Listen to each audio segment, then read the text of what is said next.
Eu quero agora convidá-lo a abrir a palavra de Deus no livro de Lamentações.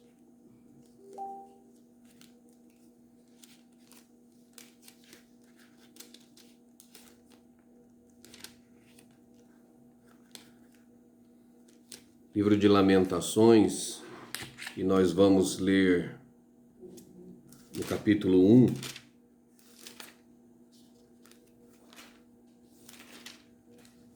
os 3 primeiros versículos.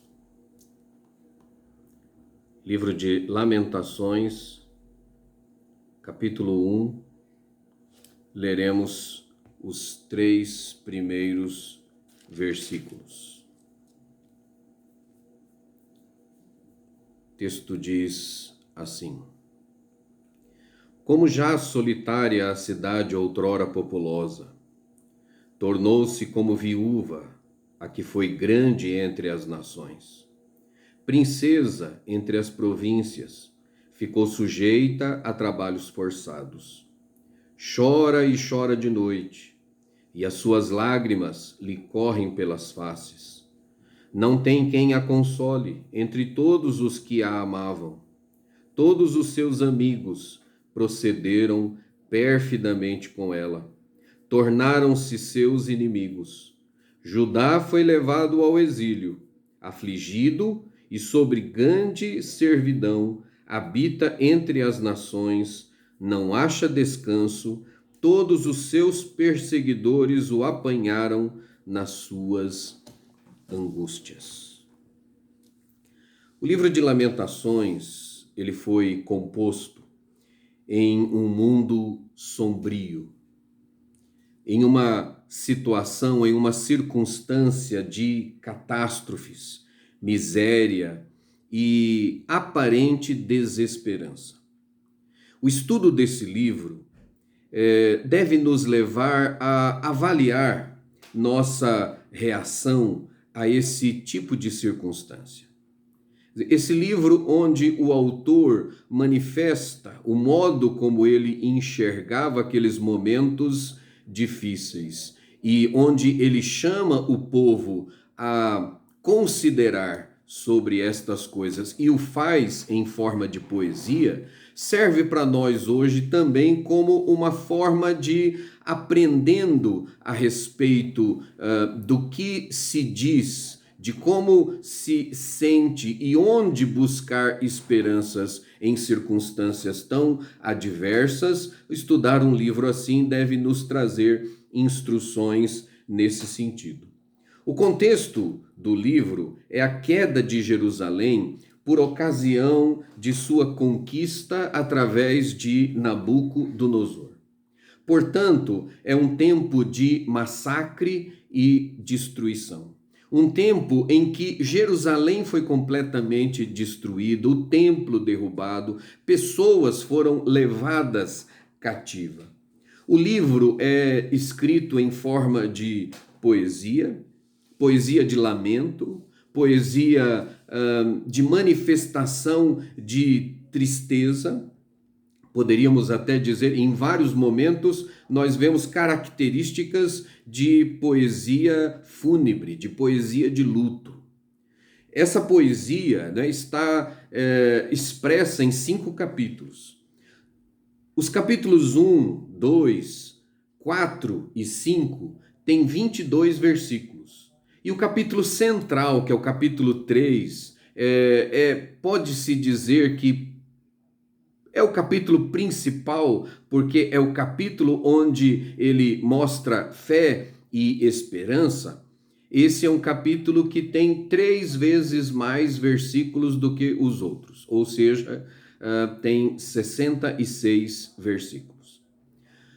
O que há de interessante, é por isso que eu estou dizendo que os capítulos têm 22 e depois 66, o que há de interessante é que os 4 primeiros capítulos, eles são acrósticos, ou seja, eles foram construídos de uma forma tal que eles começam com uma característica igual. 22 versículos é exatamente o número de consoantes, o número de letras do alfabeto hebraico. Assim, cada um dos versículos do capítulo 1, 2 e 4 começa com as vogais ou as letras do alfabeto hebraico em sequência. Então, o primeiro versículo com a primeira letra, o segundo com uma palavra que começa com a segunda letra e assim sucessivamente. A diferença está apenas no 3, que tem 66, e então são 3 versículos, os 3 primeiros versículos com a primeira letra, uma palavra que começa com a primeira letra, os 3 versículos seguintes com a palavra que começa com a segunda letra e assim sucessivamente. Quer dizer, isto mostra o cuidado com que o autor compôs a sua poesia, escolhendo por inspiração do Espírito Santo as palavras de forma correta, e isso é uma característica mesmo da poesia, porque, por exemplo, no Salmo 119, nós temos 22 estrofes, e cada uma das 22 estrofes tendo 8 versículos cada uma, e esses 8 versículos da primeira estrofe começam com uma palavra com a primeira letra, a segunda estrofe com a palavra da segunda letra do alfabeto e assim também sucessivamente.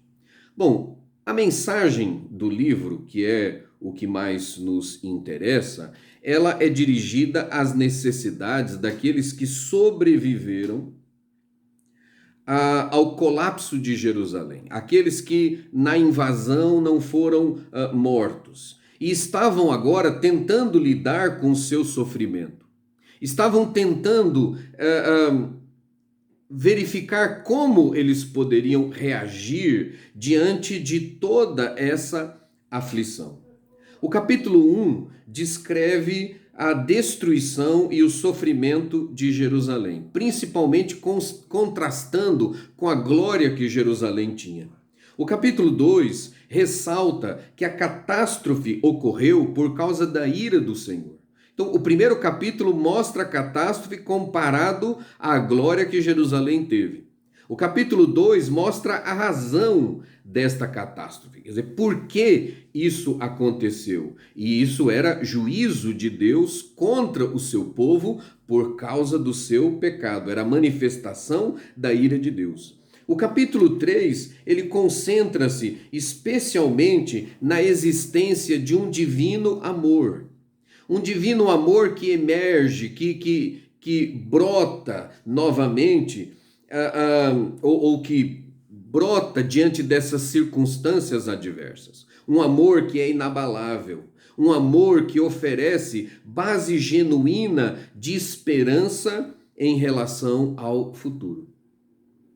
Mas no capítulo 4, ele volta, ele parece abandonar aquela posição, aquele pináculo, aquela posição alta de fé alcançada no capítulo anterior e agora imerge novamente nos detalhes aterrorizantes daquela catástrofe. E então, por fim, o capítulo 5 é uma oração.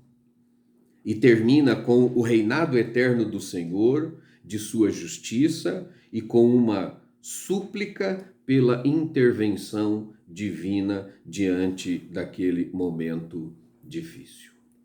O capítulo de número 1, ele pode ser dividido em 2 partes. A primeira parte, ela apresenta o sofrimento, vai dos versos 1 ao 11. E a segunda, o sofrimento visto. E a segunda parte, dos versos 12 a 16, apresenta o sofrimento sentido.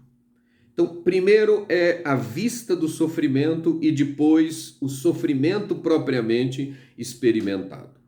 Nós vamos começar então abordando essa primeira parte e, na verdade, a primeira parte desta primeira parte, que são os 3 primeiros versículos. O que é que nós temos nesses 3 primeiros versículos que há pouco lemos? O texto começa assim: como jaz solitária a cidade outrora populosa. O que significa como jaz solitária? A expressão aqui como, que poderia ser traduzida como como, ela expressa a ideia de alguém que está perguntando como isso é possível. Como pôde uma cidade tão forte, uma cidade construída do modo como foi construída, uma cidade que tinha elementos tão importantes, uma cidade que era chamada de habitação do Senhor, chegar a uma situação tão ruim como essa? Ou seja, a ideia é uma expressão de choque, de quase incredulidade, de como uma situação tão boa pôde se tornar numa situação tão adversa. Aqui nós encontramos aquilo que falamos há pouco da poesia ou da forma da poesia de lamentação. Essa expressão traduzida aqui como, e que poderia ser traduzida como como, era a expressão que costumeiramente introduzia um poema fúnebre. Era a expressão que costumeiramente introduzia um texto que havia sido escrito para manifestar lamentação, principalmente lamentação pela perda de um ente querido, pela perda de alguém. A sequência do texto fala jaz solitária. E isso indica uma cena de passividade. É alguém que se entregou a uma situação. É alguém que está completamente abatido. Alguém que permanece no chão, no mesmo lugar em que sofreu o colapso. Ou seja, ele descreve alguém que sofreu um impacto grande e que não encontra forças para reagir. Não tem nele nenhum elemento, nenhuma ferramenta, nada que possa lhe dar alguma reação ou esboçar qualquer reação diante da circunstância. Ou seja, o que o autor está descrevendo é Jerusalém sendo vista como completamente abatida, derrubada, destruída, sem condições de reagir. O texto ainda continua e ele diz que essa cidade que agora jaz solitária, que agora está assentada, caída, é uma cidade que já foi outrora populosa. Ou seja, ela agora está solitária, mas ela já teve muita gente. Ela já teve muita gente consigo, muita gente ao seu redor. Ela foi uma grande capital, ela foi uma cidade forte, uma cidade temida, uma cidade que transparecia segurança, mas agora ela se encontra abandonada. A descrição na sequência a figura, né? A metáfora que ele usa na sequência tornou-se como viúva a que foi grande entre as nações. Por que ele está comparando com uma viúva? Porque a viúva, nos tempos antigos, implicava em alguém, primeiro, de luto, né? De triste pela perda do marido, pela perda do ente querido. Isso indicava muitas vezes solidão, ela estava desamparada, não tinha mais ninguém para acompanhá-la. Isso implicava em sofrimento e isso muitas vezes implicava em vulnerabilidade. Não havia ninguém para protegê-la, para defendê-la, para buscar o sustento. Era alguém, portanto, completamente desamparado. Aquela cidade forte e poderosa, a cidade do rei Davi, agora está sendo descrita como alguém triste, em sofrimento e completamente vulnerável, completamente exposta aos ataques de quem quer que fosse. Mas ele diz que essa que agora é comparada a uma viúva já foi grande entre as nações. E olha, quando nós olhamos para a história de Jerusalém, Jerusalém foi grande no reinado de Davi, temida entre as nações no reinado de Davi, respeitada entre as nações no reinado de Salomão.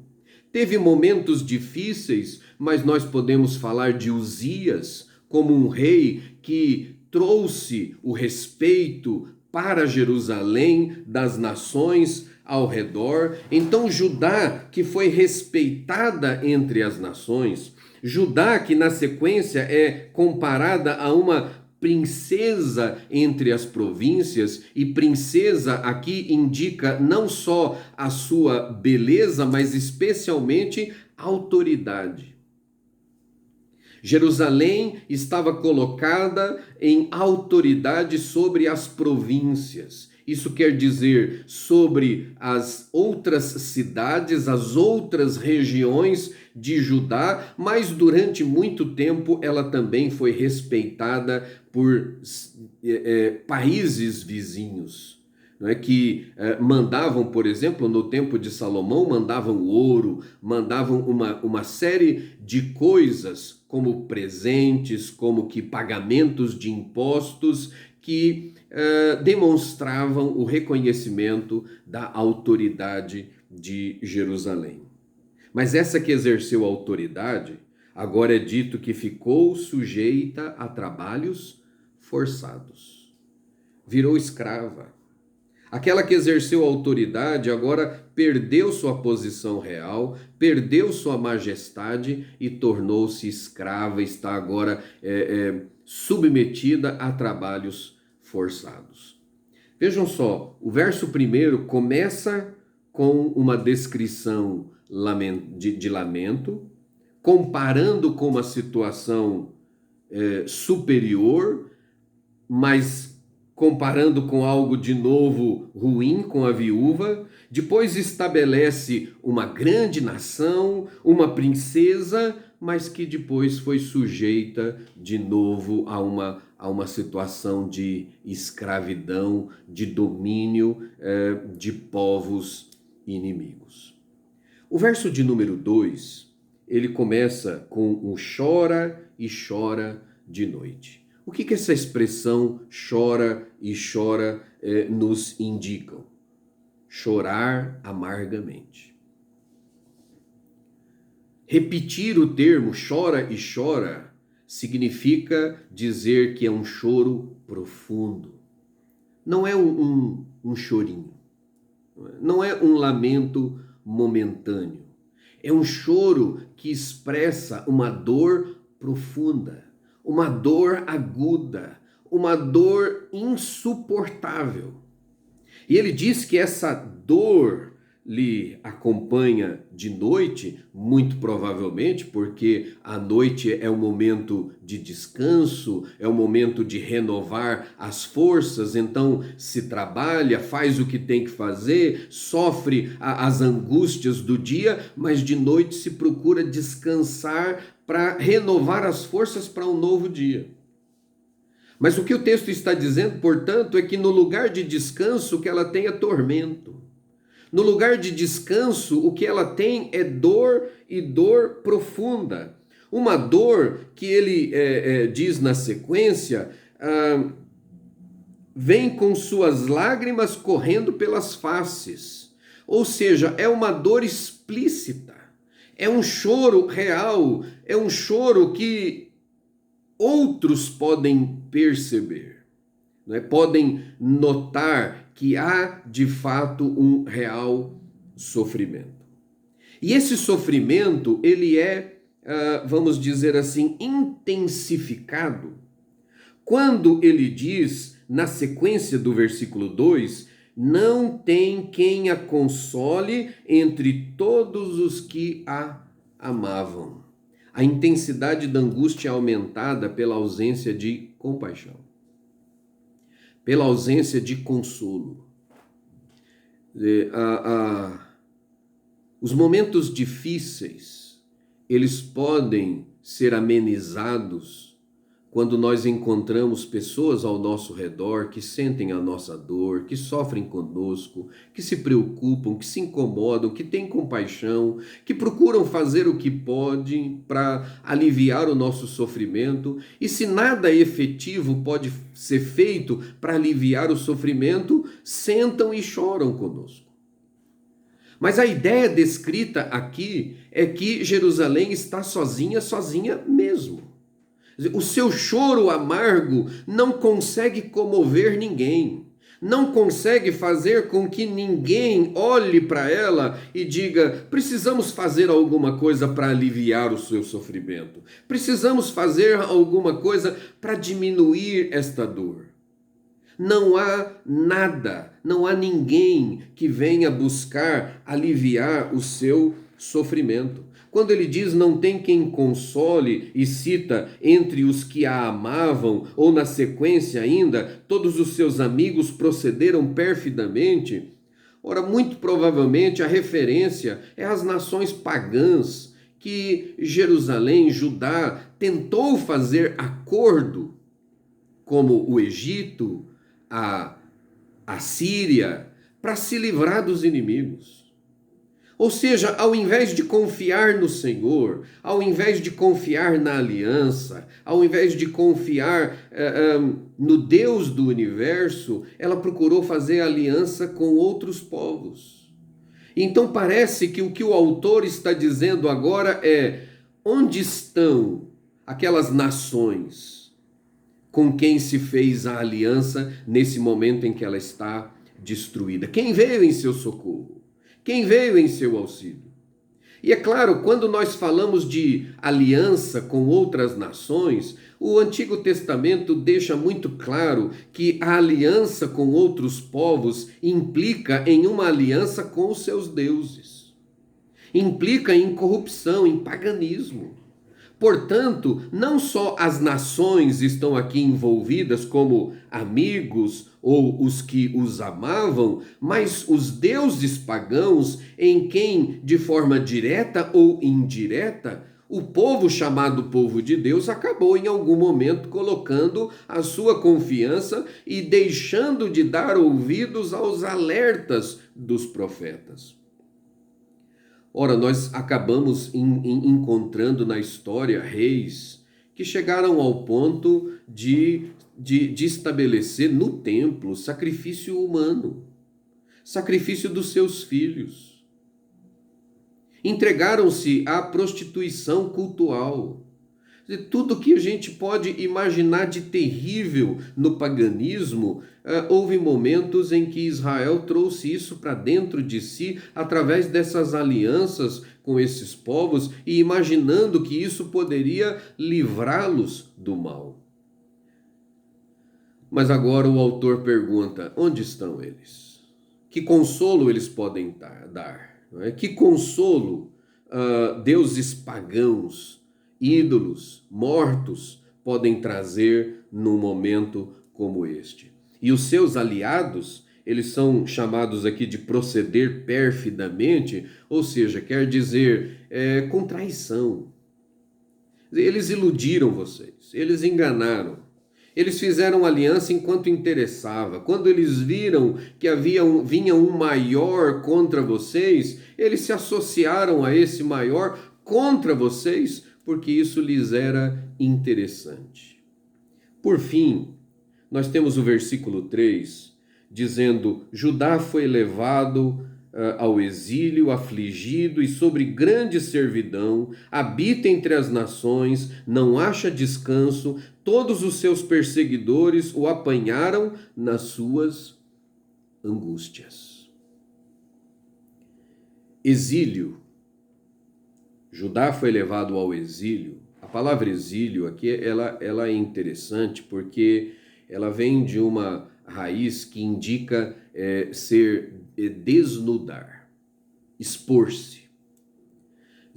Tomar um povo e levá-lo para o exílio é tanto expor este povo, porque esse povo agora não tem vontade própria, ele não tem poder sobre o seu destino, o povo que o domina pode fazer com ele absolutamente o que quiser, pode impor o sofrimento que quiser, a agonia que quiser, a tortura que quiser, pode fazer das mulheres, das crianças, aquilo que bem entender. E além disso, quando o povo é retirado da sua terra, a sua terra também está agora exposta. Então, a ideia de tomar o povo, né, a ideia de Judá ser levada para o exílio, significa Judá agora está exposta. Exposta aos inimigos, exposta à vontade dos inimigos, a terra pode ser invadida, inimigos podem tomá-la e fazer dela o que bem entenderem, inimigos agora que estão dominando sobre o povo, podem fazer deste povo, pelo menos aparentemente, aquilo que bem entenderem. O sofrimento, portanto, descrito aqui é de alguém que está sob domínio completo e não pode fazer por si mesmo absolutamente nada para se livrar disso. São pessoas que estão sendo levadas para uma situação onde os sofrimentos mais adversos, as humilhações mais adversas, os abusos mais diversos podem ser impostos sobre eles sem que eles tenham condições de fazer absolutamente nada. Seus entes queridos podem ser torturados, abusados na sua frente e não haverá nada que eles possam fazer. O texto ainda diz que ele foi afligido e sob grande servidão. A palavra aqui que é traduzida por afligido, ela indica uma angústia, e uma angústia profunda, tanto mental quanto física, e normalmente causada por um comportamento hostil. A ideia é exatamente essa: vem um exército inimigo e impõe uma angústia, impõe uma aflição física, mental e emocional. O texto continua e fala de uma afligido e sob grande servidão. Grande servidão aqui não significa apenas, e apenas é força de expressão, uma servidão grande, mas a ideia de grande é de abundante, é daquilo que transborda, é algo que quando se olha não se consegue ver o fim, tamanha a grandeza daquela servidão que lhe está sendo imposta. Ou seja, mesmo isso porque o que aconteceu foi o seguinte: parte do povo foi levado para o cativeiro da Babilônia, como Daniel e seus amigos, por exemplo. Mas uma outra parte foi permitido que eles continuassem nas ruínas de Jerusalém, no território de Judá. Agora, mesmo estes que ficaram, eles ficaram sob a opressão de quem os dominou. A ideia do texto, portanto, é dizer que quem foi levado para o cativeiro foi exposto e foi imposto sobre eles uma aflição grande, uma servidão transbordante. Mas quem ficou na terra, de igual forma, continuou como escravo. Se quem foi levado foi estabelecido, né, de forma explícita a escravidão, quem ficou, ainda que não recebesse o título de escravo, mas na verdade aquilo que era imposto sobre eles era escravidão. A sequência ele diz: habita entre as nações e não acha descanso.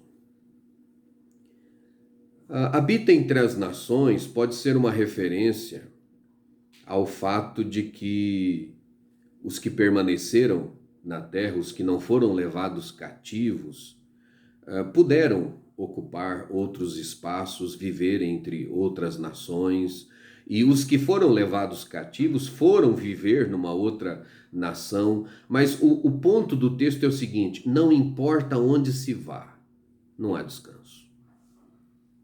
Não é o fato de sair de Jerusalém que vai trazer descanso, não é o fato de sair da Babilônia que vai trazer descanso, ou seja, a ideia é de que a aflição que Deus trouxe sobre eles era tamanha que não importa onde eles estivessem, eles não encontrariam descanso para suas angústias.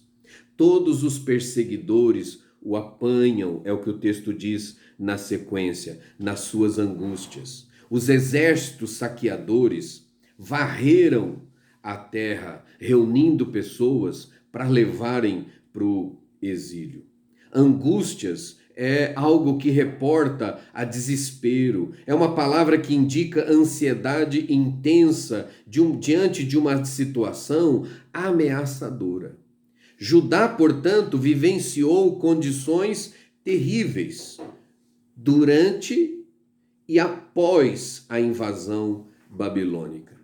E neles mesmos não havia nenhuma possibilidade de fuga.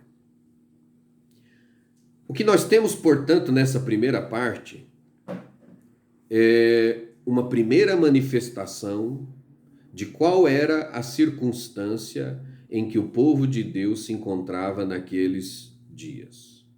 Angústia profunda, grande tristeza, arraso, sofrimento, sem que se encontrasse solução para aquelas circunstâncias.